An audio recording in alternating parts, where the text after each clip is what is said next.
오늘의 말씀 열왕기하 7장은 어저께 새벽 예배에 말씀을 드렸던 6장에 이어져서 나오게 됩니다. 특별히 6장 24절부터 있었던 끔찍한 사건이 배경이 되고 있습니다. 아람 군대로부터 사마리아가 포위를 당하게 되었고 포위당한 가운데 극심한 굶주림과 아사직전까지 가게 되는 심한 인플레가 임하게 됩니다. 6장 27절에 보면 왕이 한 여인의 이야기를 듣게 됩니다. 그러면서 이 여인이 워낙 배고프다 보니까 서로 자신의 아이들을 내어놓고 그것을 삶아먹고 다음 날이 되면 다른 여인의 아이를 잡아먹는 식으로 목숨을 연명하던 때였습니다. 이 이야기를 듣고 왕은 그만 자신의 옷을 찢고 그 다음에 하나님의 사람 엘리에사를 드디어 죽이려고 작정을 합니다. 그런 끔찍한 상황 가운데 선과 악이 도저히 앞뒤가 가려지지 않는 그런 지옥 같은 상황 속에서 7장에 보면 엘리사가 드디어 등장하게 됩니다. 이 엘리사를 하나님의 사람이라고 2절에 이야기를 합니다. 이 하나님의 사람 엘리사가 여호와의 말씀을 선포합니다. 1절입니다. 다 같이 읽도록 하겠습니다. 엘리사가 이르되 여호와의 말씀을 들을지어다. 여호와께서 이르시되 내일 이맘때에 사마리아 성문에서 고운 밀가루 한 사를 한 세겔로 매매하고 보리 두 수알을 한 세겔로 매매하리라 하셨느니라. 아멘. 여호와의 말씀이 임하는 그 순간 새로운 내일이 펼쳐지게 됩니다. 내일 이맘때라고 구체적으로 명시를 합니다. 구체적으로 이 심하게 올랐던 인플레 상황이 급격히 회복된다는 이야기입니다. 성문에서 고운 밀가루 한 쌀을 한 세겔로 매매하고 보리 두 수알을 한 세겔로 매매하리라 라고 하는 이 이야기는 사마리아 성문에서 이루어진다는 얘기입니다. 사마리아 성문, 보통 성문이라는 곳은 백성들의 재판을 이루어지기도 하고 마을 사람들이 장사를 하기도 하고 그야말로 평화로운 시대를 대변해주는 이야기입니다.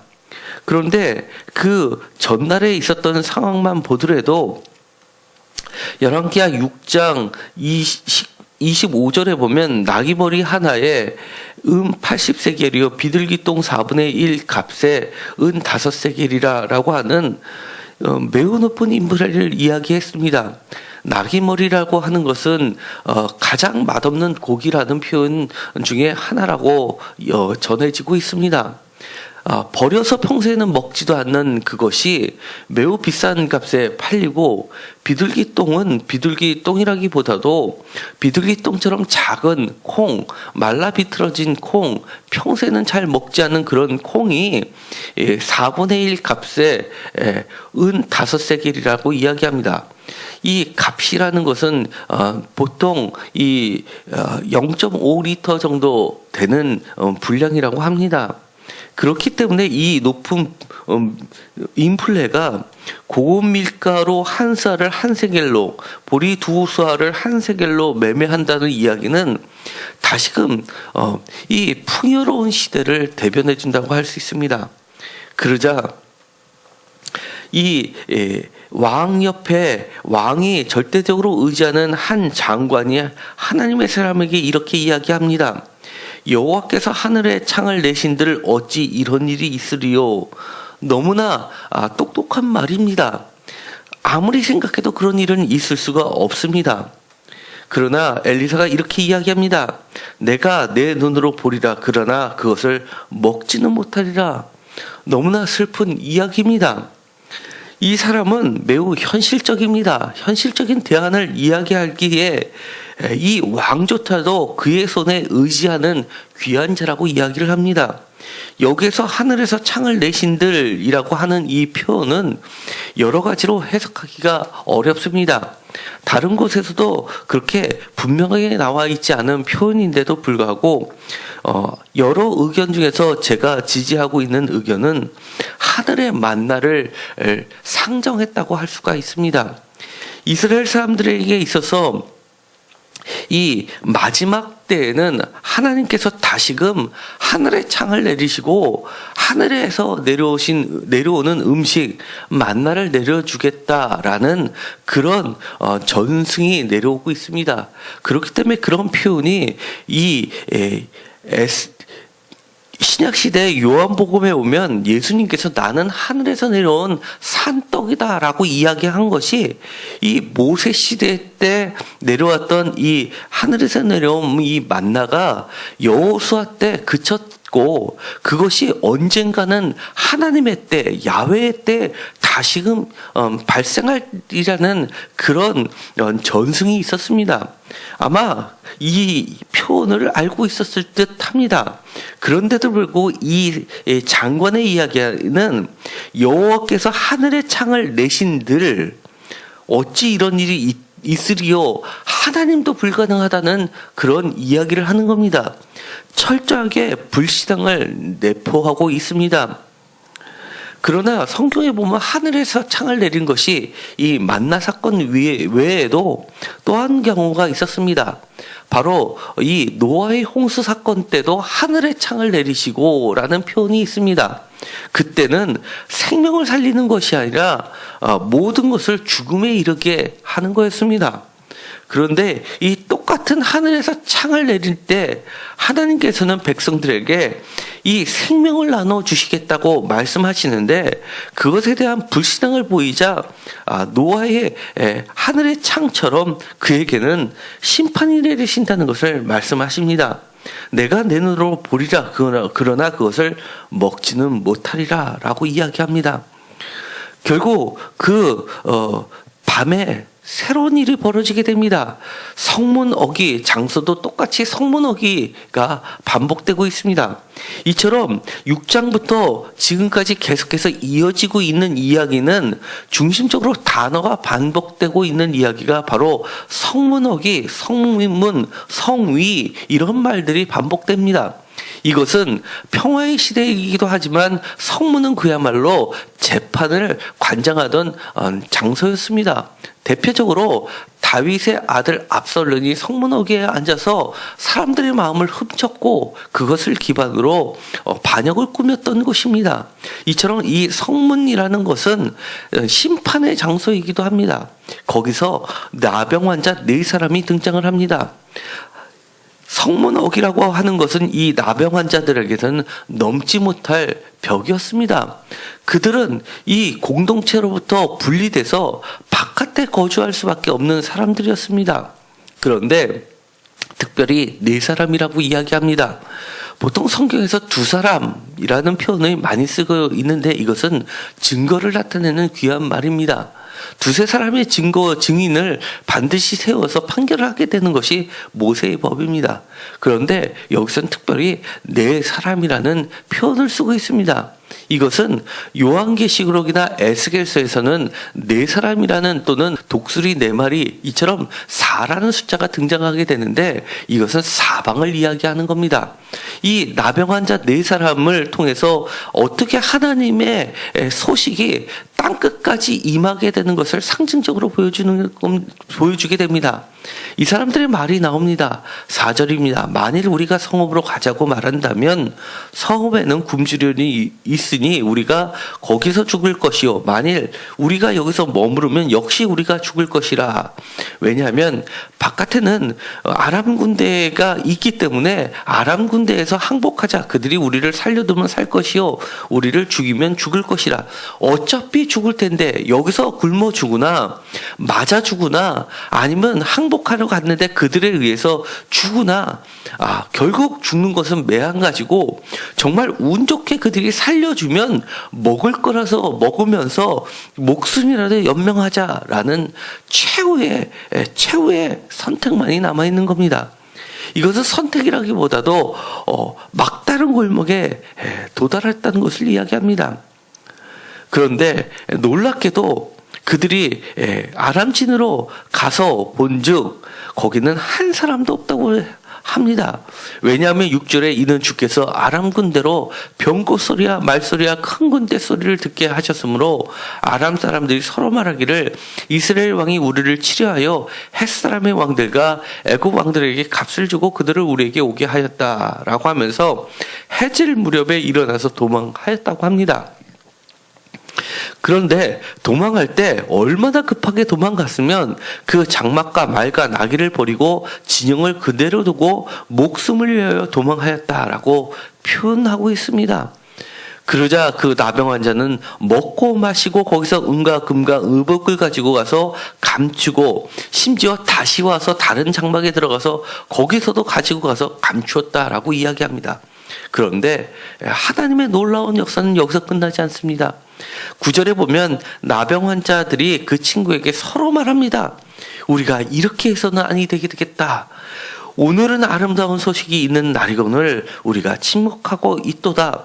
만일 밝은 아침까지 기다리면 벌이 우리에게 미치리니 이제 떠나 왕궁에 가서 알리자 하고, 이 9절의 말씀을 다시 한번 다 같이 읽겠습니다.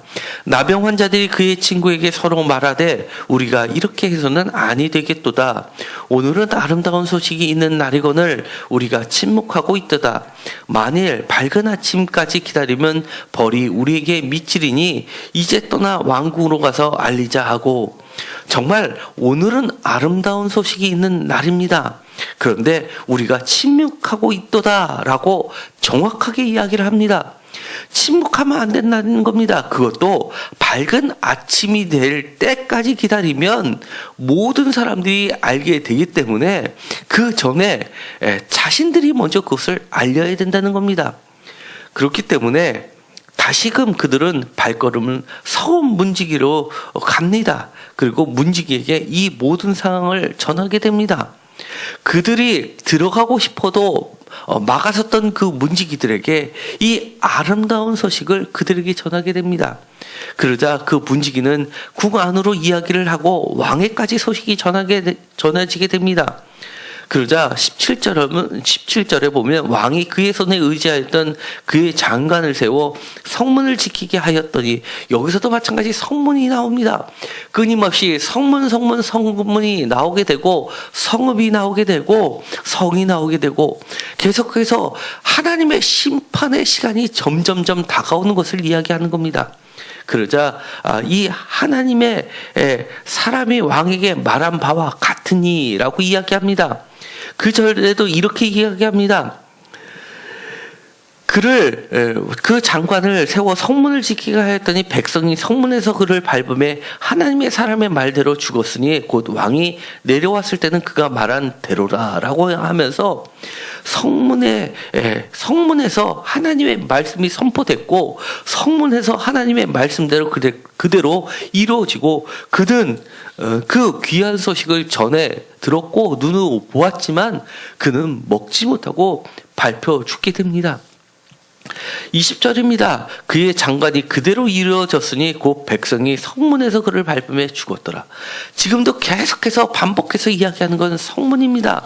그리고 또 앞뒤로 처음과 끝에 양 싸개를 이루듯이 틀을 구성하고 있는 것이 있습니다. 7장 1절에 여호와의 말씀을 들을지라다 여호와께서 이르시되 라는 말과 마지막에도 이렇게 되어 있습니다.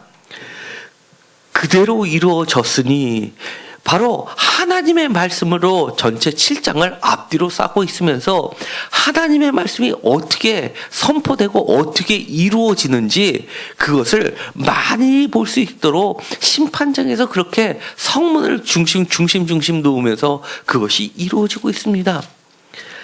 여호와께서 하늘에서 창을 내신들 어찌 이런 일이 있으리요 라고 했던 불신앙을 표현했던 이 장관은 하나님의 심판이 그대로 이루어지게 됩니다. 우리는 하나님의 말씀을 부정할 때 하나님의 말씀대로 우리는 밟혀 죽을 수밖에 없는 존재라는 것을 그대로 이야기합니다. 우리가 세상에 살면서 귀한 사람들이 많습니다. 그러나 귀한지는 모르지만 생명이 없는 사람들이 너무나 많습니다. 우리가 세상에 살면서 나방 환자 같은 사람들이 많이 있습니다. 세상으로는 멸시받는 사람들이 있습니다. 그러나 복된 소식을 전하는 자들이 있습니다. 하나님의 말씀을 소유한 자들입니다. 우리는 하나님의 말씀 때문에 사는 자들이지 하나님의 말씀 위에 서 있는 자들이 아닌 겁니다. 하나님의 말씀을 밟는 자는 하나님의 말씀에 의해서 그 사람은 밟힐 수밖에 없는 존재이고, 하나님의 말씀에 밟혀서 그는 생명을 잃고 죽게 되는 존재들입니다.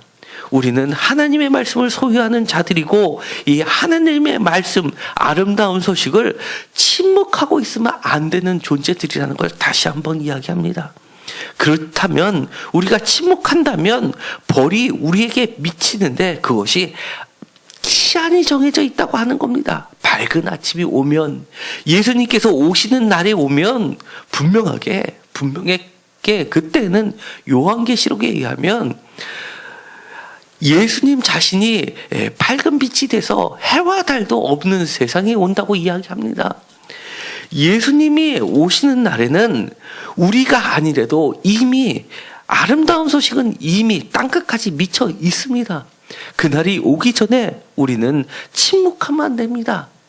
비록 우리는 세상에서 우습게 여기는 존재가 된다 할지라도 우리는 네 사람이 사방 끝까지 하나님으로부터 파송받는 자이고 목격하는 자이고, 전쟁의 현장에서 가장 마지막에 그리고 죽음을 불사하고 하나님의 복된 아름다운 소식을 가장 먼저 접한 자이고 그것을 전하는 자가 되기 때문입니다.